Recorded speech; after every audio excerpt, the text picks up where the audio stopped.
네, 김용임 소장입니다. 반갑습니다. 오늘은 요한계시록 첫 번째 시간이 되겠습니다.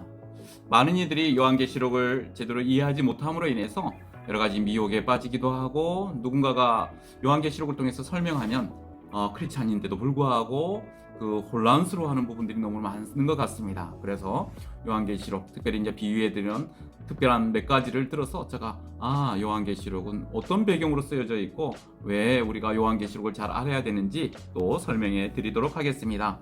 요한계시록은 예수 그리스도의 계시입니다.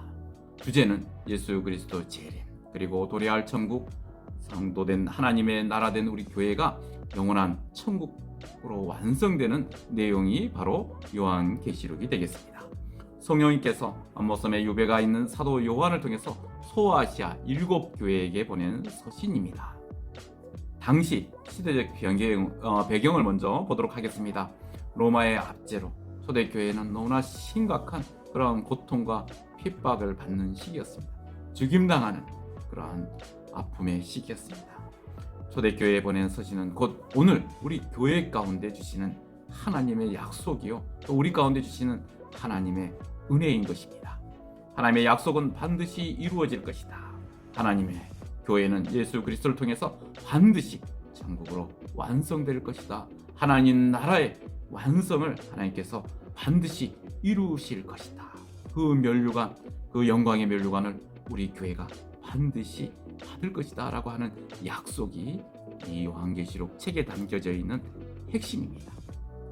주님의 재림을 통해서 완성될 천국의 소망을, 그 아프고 힘든 교회들, 초대교회, 그리고 이 시대에 살아가는 우리 성도들 가운데 그 소망 붙들고 끝까지 인내하고 바라는 책이기도 하며, 또한 그 승리를 하나님께서 이루어낼 것이라고 하는 책이 바로 요한계시록의 전체적인 부분입니다. 그래서 요한계시록은 그 당시의 로마의 압제로부터 그 단어 하나하나, 구약에서부터 또 비유로, 숫자로, 여러 가지 비유로 설명되어 있는 비밀스러운 내용으로 되어 있는 부분들이 있습니다.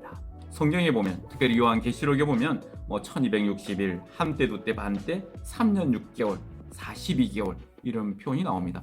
이런 표현은 교회 시대, 즉 예수님께서 이 땅에 오신 그 초림에서부터 다시 오실 재림의 시기에 오실 예수 그리스도 그 시기까지 우리가 이제 교회 시대로 표현한다면 그 시기를 얘기하는 것입니다. 그 시기 가운데 우리 성도에게, 우리 가운데 있어질 그 모든 부분들이 성경에 기록되어져 있다라고 하면 정확한 내용이라고 볼 수 있겠습니다.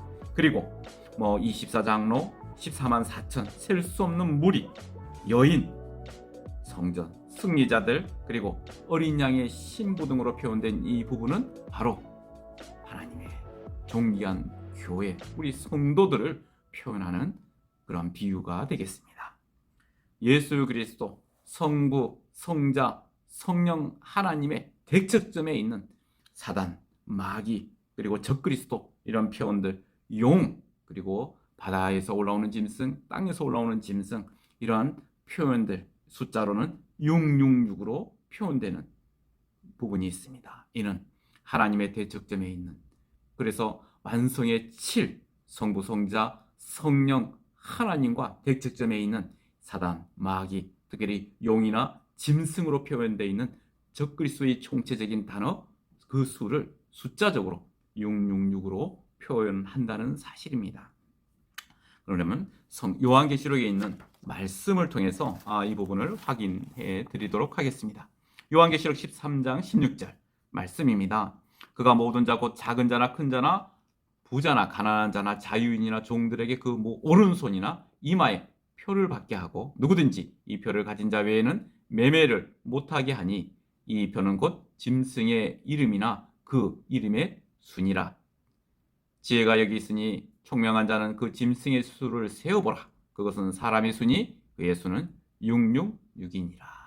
네, 여기는 바로 우리가 이제 짐승의 표 666, 예전에는 바코드니 여러 가지 다양한 정말 있을 수 없는 해석들이 온 교회 성도들에게 정말 무차별적으로 이렇게 혼란을 가져왔던 부분들이 있었죠. 그러나 이 내용의 진위는 그런 부분이 아닙니다. 하나님의 대척점에 있는, 어떻게 보면 사단, 마귀, 용, 그 옛뱀, 적그리스도, 거짓 선지자들의 이런 총체적인 부분을 표현하는 숫자가 바로 666이라는 것으로 이 시대에 우리가 이해하면 되겠습니다. 이 당시에는 길드라고 하는 이 조합을 통해서만 그 인증이 있는 사람들만 물건을 매매하고 거래할 수 있는 시대적 배경, 제가 말씀드렸죠. 이 천상의 하나님의 교회를 통해서 그 눈으로 이 땅에 당시에 로마의 압제로부터 있는 그 상황 가운데 놓여 있는 성도들의 현실을 바라보면서 이 비유로 쓴 책이라는 이 사실을 끝까지 붙들고 요한계시록을 이해하면 쉽게 이해할 수가 있습니다. 당시에 로마 주변의 인근의 큰 민족들, 나라들, 그 이스라엘을 압제했던 그 세력들의 부분들이 짐승이니 여러 가지 표현들로, 뿔로, 권력자들, 다양한 내용들로 나오는 것도 이해하시면 되겠습니다. 그래서 이 부분들, 그 당시의 비유 속에 있는 부분들에게만 집중하지 마시고 이 큰 틀의 숲을 이해하고 그 가운데 세부적으로 표현된 것들은 하나님의 천상이 완료된 교회를 통해서 그 당시에 로마의 압제로부터 있는 이 교회의 현실, 실제적인 가시적인 부분들을 표현하는, 그걸 특별히 비유로 표현하는 그러한 내용이구나. 거기에는 여러 가지 뿔이라든지 짐승이라든지 이런 표현들이 나오는데 이거는 세상의 권세 잡은 자들, 마귀, 사탄, 바벨론, 그리고 적그리스도, 또 거짓 선지자들을 다양한 형태로 표현하는 것이구나. 이렇게 이해를 하시면 정확하리라 보여집니다. 요한계시록 14장 1절에 또 내가 보니 보라 어린 양이 시온산에 섰고 그와 함께 14만 4천이 서 있는데 그들의 이마에는 어린 양의 이름과 그 아버지의 이름을 쓴 것이 있더라. 여기에 보시면 어린 양, 즉 예수 그리스도를 얘기하는 거죠. 그리고 그와 함께 14만 4천이 서 있고 뒤에 보면 허다한 무리들, 여기에 보면 14만 4천이라는 숫자가 아까 제가 말씀드렸죠. 이 숫자는 교회를 얘기하는 겁니다. 오늘 예수 그리스도 창세전에 하나님의 부르심과 택함을 입은 하나님의 교회된 우리 성도, 이 성도를 숫자로 14만 4천으로 표현하는 것입니다.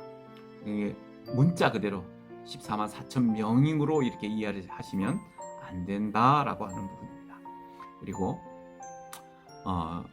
이 내용, 여기 보면 그러면 14만 4천은 어디서 나왔느냐라고 우리가 궁금할 수 있죠. 그래서 이 요한계시록은 창세기부터 구약의 성경을 같이 이해해야 될 부분이 있습니다.